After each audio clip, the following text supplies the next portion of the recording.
Hello, and welcome back to the DevRel Radio, a podcast where we tune in into the world of developer relations. And I'm your host, Oli, with my co-hosts, Baruch and Viktor. Hey, guys. It's good to be back. Yeah, it's like whatever our official, first episode of the second season, third season, fifth season, whatever it is.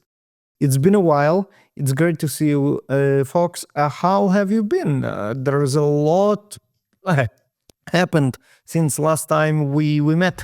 Yeah, everything's great. And we would like to congratulate Oli with becoming a mother second time.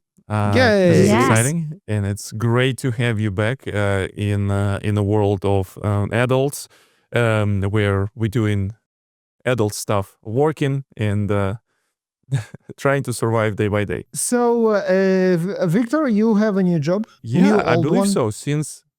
Yes, I believe since we met last time, I switched the jobs. Now I'm a principal developer advocate with a company called Confluent. Never heard of one.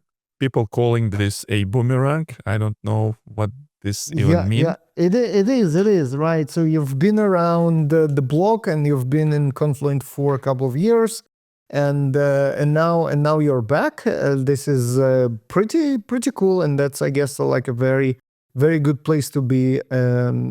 Confluent as being a great company.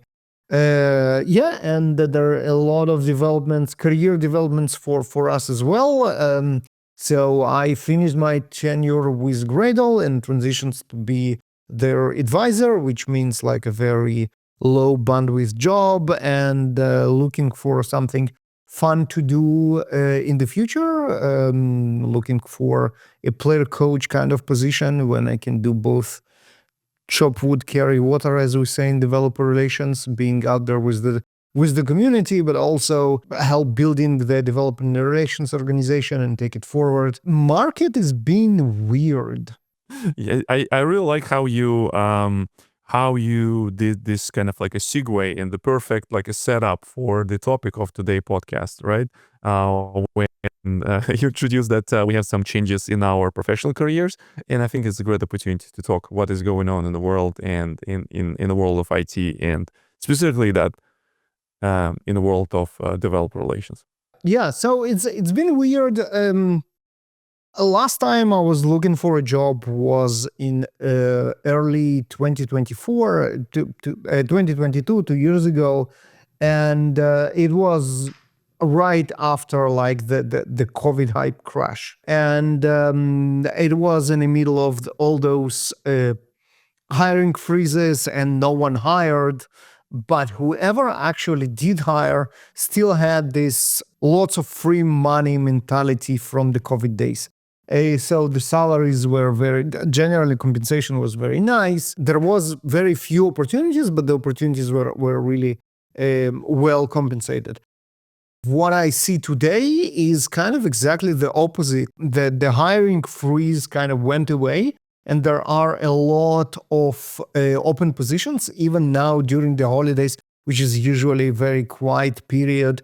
There are new opportunities in developer relations for developer advocates and community managers and DevRel managers, like a lot, but the compensation is very low. I'm talking about people are looking for head of developer relations, which kind of a very significant managerial role with a seat at the table, and we're talking about ranges of maybe 120 to $190,000 a year for American market, which is obviously not a lot, to put it mildly. So we went from lots of work, huge money, to no work but still a lot of money. Some money? No, it was a very good back then, to like a lot of work and no money. So it's interesting how the market adjusted. Let's talk a little bit about how do you look for a job in developer relations. And what makes you competitive as well, because I think there are many jobs available, but also we want to be competitive and show to the employers that really costs a little more than nothing. Absolutely. I think for the competitor part, one of the most important principles that I think I would say is people expect you to have a good network because developer relations, this is what you do. And kind of the first test that you pass and kind of start with with heads up is coming there with references, coming by a recommendation through networking, right? I mean, if you get into a developer relations job by finding and applying on a website, probably it kind of starts, you start by saying, hey, I'm not very good in developer relations. So for me, I would say the most important part there is start with a referral, start with a recommendation, start with kind of an insider instead of just applying on the website. That's a first test that you have good networking and you bring value. What about the like a virtual network in LinkedIn? So I know this last couple years I was like intimately involved in some of the technology that was driving this like new era of improving engagements on the LinkedIn, and many people start like using LinkedIn for the last couple of years as they used to use things like Twitter, but with a little bit more kind of like you can more write there, so you're not limited by number of symbols that you type and stuff like that, so you can write a post. And I think LinkedIn right now become a social network that everyone more or less nice, so there's no like any toxicity and all these kind of things, and that this is where people actually have a meaningful conversation about jobs and about the profession, specialities, different openings, and all these kind of things. Yeah, maybe I'm a little bit old school, but I still use LinkedIn as a networking tool more than social media. And by that I mean my process would be find a position, and we can talk about where we can find it, and then look for people in those companies and look for connections that can introduce me to the right people. And obviously, when I look for people in those companies and look for those connections, LinkedIn is the place that I go. And naturally, how like involved I am in getting through the feed and posting on the feed, that's less. I mean, I also published like the post about me looking for a job, and it got, according to LinkedIn, very nice engagements. The last number I can give you right now, just to define what nice engagement is. Here, let me see. View analytics. At the moment, this post has 30,000 impressions and reached 16,000 members, 332 reactions, 25 comments, and 42 reposts, which looks like a very nice engagement reach. But I cannot say I saw any conversions to actual conversations about jobs out of it.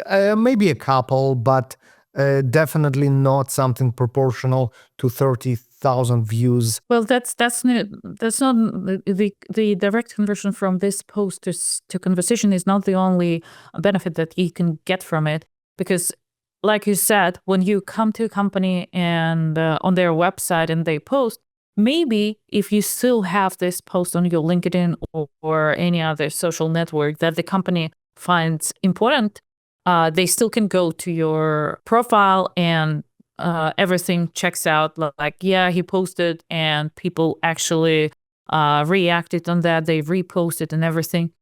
I've spent the last couple of years driving marketing for like social media marketing for By2X as well as a developer relations. So that was like, because we're so lean, I basically done everything as a one person or like few people team.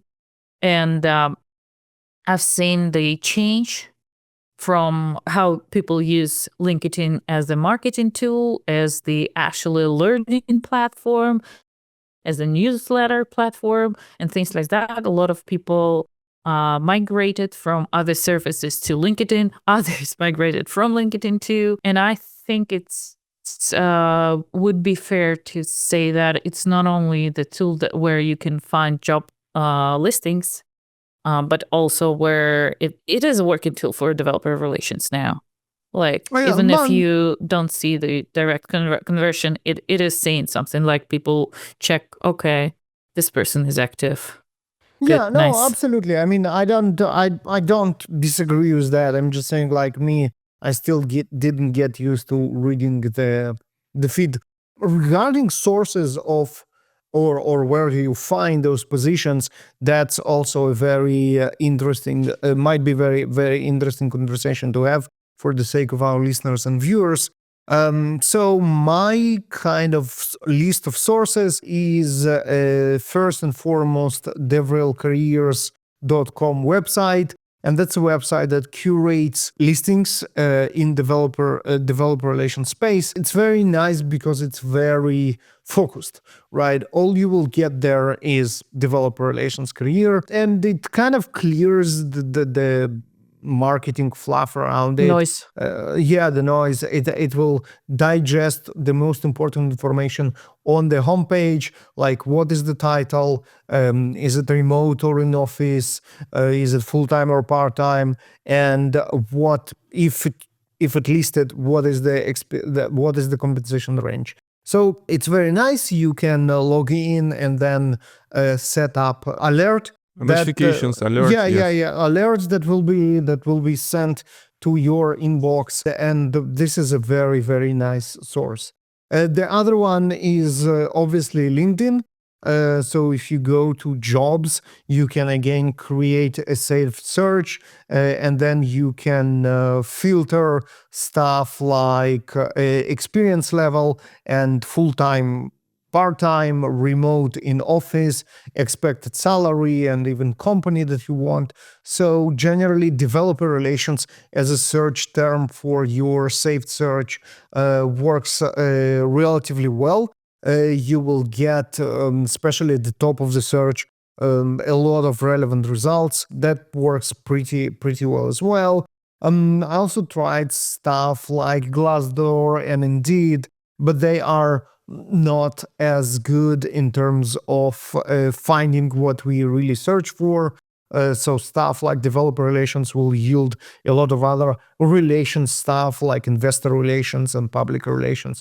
And search for developer advocate will yield a lot of other advocating stuff like community advocates, which are completely unrelated and not even in IT. So I would say those two, DevRelCareers.com and then LinkedIn, are the main sources. And then, as we spoke, the next step will be finding ideally the hiring manager for the position, or at least someone that works in the company and can refer you, and then try to get to them through networking. Finding a hiring manager is also an exercise in LinkedIn navigation, basically. So what you're gonna do once you Which find is horrible, to be honest. it's not great. So you go to the company page, and in the company page you can navigate to people, and then in people you try and filter by the same keywords, right? You can search employees by title, keyword, or school we don't need. So we will look for stuff like developer relations, developer advocate, and then we will be able to find DevRel, right? So here, for example, Grafana is looking for developer advocate. So I go to Grafana Labs homepage, and there is 1,500 people working in Grafana. It grew up a lot. And It is, yes. and I will search for in people for developer relations, and I will find a lot of people, which most of them won't be anything in developer relations, but parsing through them, eventually I can find what I look for, maybe sometimes. So this is definitely not great, but it's doable. You're doing it old school. Actually, we posted, like, I was hiring at the beginning of this year, developer advocate on our team.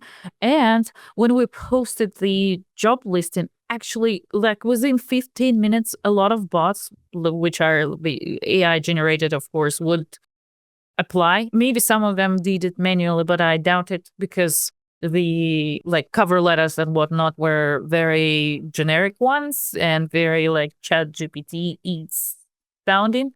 And in general, I noticed right now it's probably less of that, but before, the old posts would be flooded with comments that are generated, and even if you just post a regular post, people would be, I really This is like your exactly insightful post that is dive into internet of bots. Like one boats are posting, another bots are yes, replying, exactly. and as we know, it's the theory of dead internet. Yeah, but this is exactly why it's so important to go through referral and through connection, because this is how you guaranteed to stand out from the automatic submissions of bots, and people will pay attention to your resume. Speaking about resume, another question that I personally had, and it took me some time to kind of make my mind about it, and something that surprised me a lot.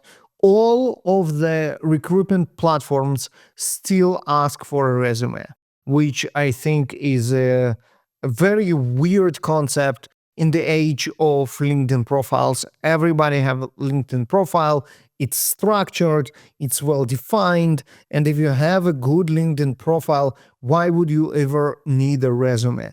And what I did for longest time was just download my LinkedIn profile as a PDF and use it as a resume. And lately I started to ask on my interview with the hiring managers, like, hey, did they send you your resume? Did you look on it? What do you think? It's just like a downloaded PDF on LinkedIn. Do you even care? And I got a couple of answers that actually convinced me that I do need a proper resume. And these people said, like, yes, I looked at it. It was looking strange to me. Obviously, they didn't reject it because otherwise we wouldn't meet. But they were like, yeah, there was something off about it. And I'm like, well, it was just a LinkedIn profile download. And they're like, okay, that explains it. But it got me thinking that I probably should have like a proper resume. And obviously, good news, we don't need to write it. A simple LLM query, take my LinkedIn profile and create a proper resume out of it, does a great job. We can tweak it, obviously highlight what's more important and what's not. It also worth mentioning what role are you looking, and it can generate multiple resumes for you, which you will submit to different submit to different positions. And this is something that I start doing now. If I submit for head of DevRel, it's like one query, hey, now let's tweak the resume to fit head of the rel position. And if it's like a principal developer advocate, it will be like, hey, tailor it to this one. So this is really easy way now. I mean, there is no reason not to. Previously, it was like a huge effort to create a resume, and you would say like, okay, I already worked on my LinkedIn, I don't want to redo it again. But now there is no reason. It's so simple to just go ahead and create it. So this is a very good point. So the thing that you mentioned, you still need to tailor your resume for particular positions. That's you have a lot of skills, and like you mentioned, you did a lot of wood chopping and bringing water and other kind of things. And you cannot put this, for example, some of the skills will not gonna be required for, the managerial position, things like that. But if you applying for individual contributor type of position, right? So in this case, it showcase some of the things that you did in terms of, some of the content creation, some of the, demo creation, all those kind of things. Yep. Yeah. So absolutely. I mean, use LinkedIn and DevRel Careers to search, find people that you want to connect, find connections, ask for introductions.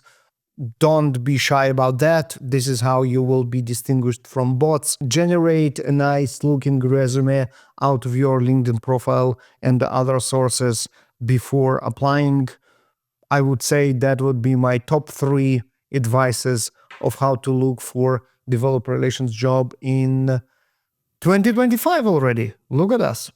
I actually want to add one more source, which is DevRel Collective Slack, because they're posting. Probably most of them would repeat with DevRel Careers, but what's nice, a lot of people who are posting that they're actually hiring managers, so that would help to skip the step where you're looking for who's hiring actually. Yeah, because they would do that. And the good thing is that you can always search a history in this Slack and learn a little bit about the person. What I was trying to say, in the previous comment that the Baruch did, you actually can use the same approach that Baruch suggested with the ChatGPT or Claude or whatever, not only for your resume that needs to be in a PDF format, but also you can get this profile, ChatGPT, explain what you're trying to do, and maybe ask to suggest improvements to, talk about some of your projects in a better way. Yeah, like describe it even for, generally once you, so the way to make those models work on your LinkedIn is to download this PDF that I spoke about. And the first step before asking them to generate a resume for you is to improve your LinkedIn profile. That's a good start. And then create your resume out of your improved LinkedIn profile. That's a great point. We will be talking more about AI in 2025 because everyone do, but there's certain tweaks that you can apply. You can tell the to ChatGPT or Claude to appear as a recruiter, as a hiring manager for this particular position, or recruiter, or something like that, to provide the tips and how to skip this kind of like line and maybe get to the top of this resume, the files and stuff. For sure. That's also a very, very nice way to improve your how do you look in the first place. Obviously, you need to make sure that the text won't look AI generated, and we have a lot of good strategies to do that. But here you have it, folks. Short guide on how to look for the real job in 2025. I just realized that actually you can go on trade show. One of my friends, she was also the let go for reducing the force or whatever, and she has a big network because she was working in events and also marketing operations. So she bought the ticket to reInvent or like ask someone to buy her ticket, and she came in there. She had multiple conversations with former networks, but also with the future people, because it turns out that the reInvent, everyone's there. Like if you relatively big for the company that might pay well, you will see the people there. That's smart. I have to, I have to say that I'm very bummed that I had another conference that I needed to attend, and I didn't go to reInvent because it really looks like it would have been a great place to go to find a new job, because everybody are there and the hiring managers that you need to speak with are exactly there. And frankly, if I was there, I would just like do the legwork of going to each and every booth and ask if they are looking, and just make the conversation here and there. That would be a great opportunity. I guess the next one that big that we have, I don't even know what, like a industry-wide. No, nothing. I would say something like a Google Cloud conference, or maybe Microsoft conference is relatively big, but Ignite. What is it? Microsoft Build, Microsoft Ignite. But I'm struggling to to to find another big conference. Maybe also if you focus on particular field, focus on particular conference that is in industry that you are on, and maybe in this case you don't need to be like on AWS. But I don't know anything bigger than reInvent. That's period. Maybe our listeners and our the viewers can provide some context if you know any conference that would be as big as a reInvent. I'm I not don't saying think bigger, but it's a matter at of least big. as big as in Yeah, so in reInvent, the right thing is that it's everybody, but you don't have to be limited to that, right? In the end of the day, if you have priorities of what your area of desired expertise is, you can go to smaller conferences, but very dedicated to that. So if you are into security and DevSecOps, you might try like stuff like a Black Hat or whatever it's called, or RSA. Data is data in AI. Exactly. Summit and- Yeah. And if you are in AI, you might look for AI conferences. So that might be a solution in lieu of reInvent for the next 11 months. Which I think Baruch brought really great link to developers.events website, which covers a lot of conferences. We'll actually This is want like to talk perfect. about Look that. Look at that. It's like we planned Yeah. the entire episode, which we obviously didn't. So if you're old enough, you might remember a website called lanyard.com. That had a list back in the day of all the conferences out there, very nicely lined up with all the dates of open CFPs and etc. And it was great. And then Eventbrite, I think, purchased them. Someone acquired them and then Yeah, I think so. and killed them, basically. Well, I think there was, frankly, they were abandoned before that with no updates. I think that the people who worked on this site got hired. This is what actually happened. Yeah, it's And then acqui- kind of the acqui-hired, yep. website, yeah. And then the website actually died.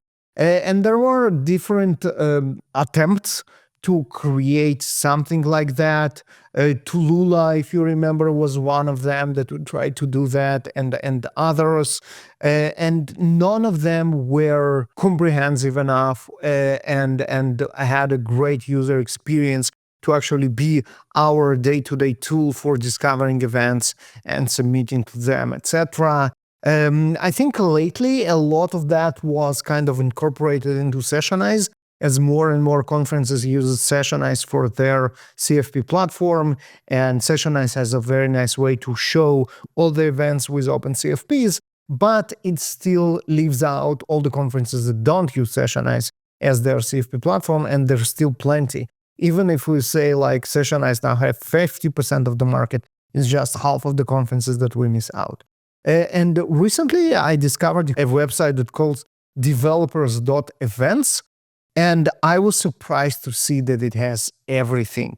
Not only it has everything, it also has a very nice view of a very nice user experience on how do we want to see those events. You can see calendars, you can see lists with CFPs, dates of CFPs, you can see a map. Filter them and Yes, you can see a map.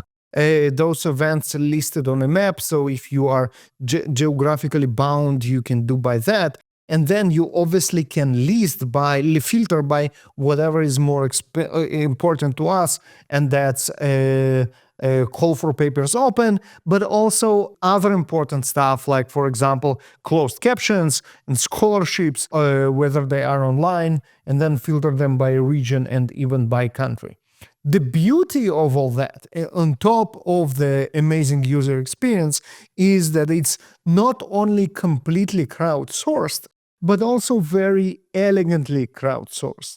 In the end of the day, if you will visit the GitHub page for this website, and that's a project of it's a French name, so I guess Vache. I'm not sure how to properly pronounce it. So it's a project on her GitHub, and amazingly, the entire database is one README file, right? So there is a markdown format that those events are listed. And in the end of the day, the entire community wisdom are pull requests to this README file. All you need to do in order to add your event is just open it, click edit, add your conferences with the dates of CFP if you know them, and all the rest is just automation around building the website on top of this README file.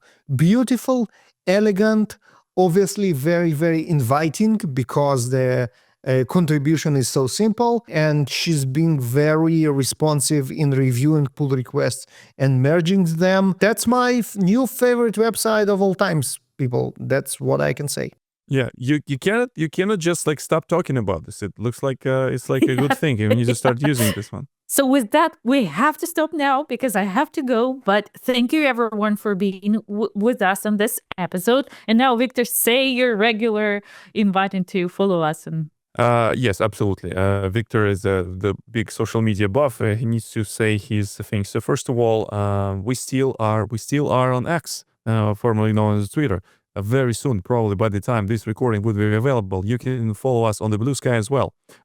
Same thing as DevRel Radio, like everywhere. YouTube, absolutely. Subscribe and enable notification. Are we still posting on LinkedIn? We're still posting on LinkedIn. Follow us on LinkedIn. Connect with us on LinkedIn. If you have interesting position, you're looking for developer relations people. I didn't think that we would be in a position to provide our services and tell people come to us yet.